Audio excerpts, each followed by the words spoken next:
दुर्भाग्यपूर्ण घटना है, ऐसी घटना नहीं होनी चाहिए।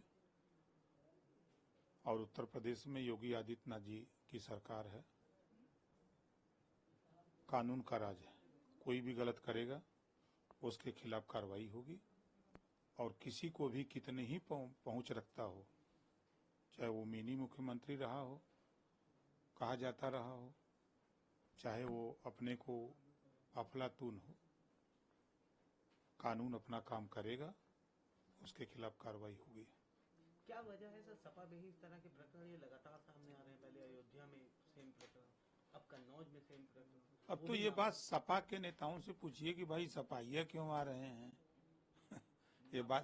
ये बात तो सपा के लोगों से पूछिए। अब सपा के नेता तो अयोध्या के मामले पर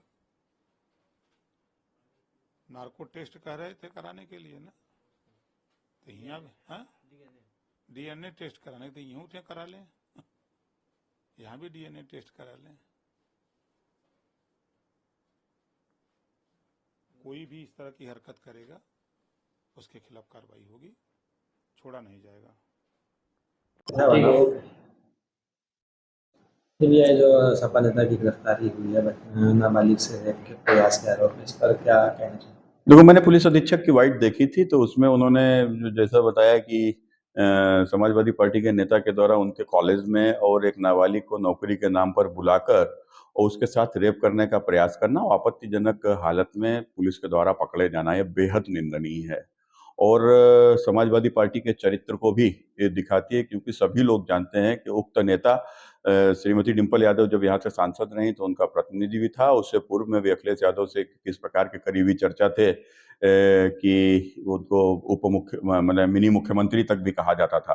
तो कुल मिलाकर अयोध्या के बाद में इस प्रकार का दूसरा नेता, वो भी समाजवादी पार्टी के अध्यक्ष का करीबी रहा हो, वो इस प्रकार की घटना में पकड़ा जाना आखिर क्या दर्शाता है? समाजवादी पार्टी के लोग क्या इसीलिए कॉलेज बना रहे हैं, इसीलिए विद्यालय बना रहे हैं कि यहाँ इस प्रकार के जघन्य अपराध वहां के ऊपर किए जा सकें? अभी तो सरकार नहीं आई है तब यह हालत है, तो सरकार अगर आ गई तो हालत क्या होगी? तो मुझे तो नहीं लगता किसी घर की कोई बच्ची सुरक्षित होगी। तो कुल मिलाकर समाजवादी पार्टी का चरित्र एक बार नहीं बार बार उजागर हो रहा है। नहीं, स्वाभाविक है। देखो कि जिस प्रकार से अयोध्या में अखिलेश यादव जी ने एक तरीके से क्लीन चिट दे दी, तो आखिर इस प्रकार की हरकतें इनके नेता करते ही क्यों हैं? क्योंकि खुद इनके बड़े नेताओं का संरक्षण मिलता है।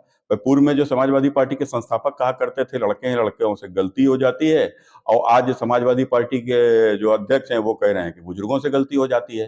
भाई अयोध्या में तो यही उनके आशय रहा है ना। और तो कुल मिलाकर यहाँ पर भी तो बुजुर्गों से जब गलती हो जाती है तो गलती तो तभी होती है ना जब गलती को करने के लिए कहा जाता है। तो कुल मिलाकर जो पार्टी कभी कहा जाता था समाजवादी पार्टी ने जो जितना बड़ा अपराधी हो उतना बड़ा समाजवादी पार्टी, तो अब तो कहा जाता है पार्टी है बलात्कारी पार्टी है।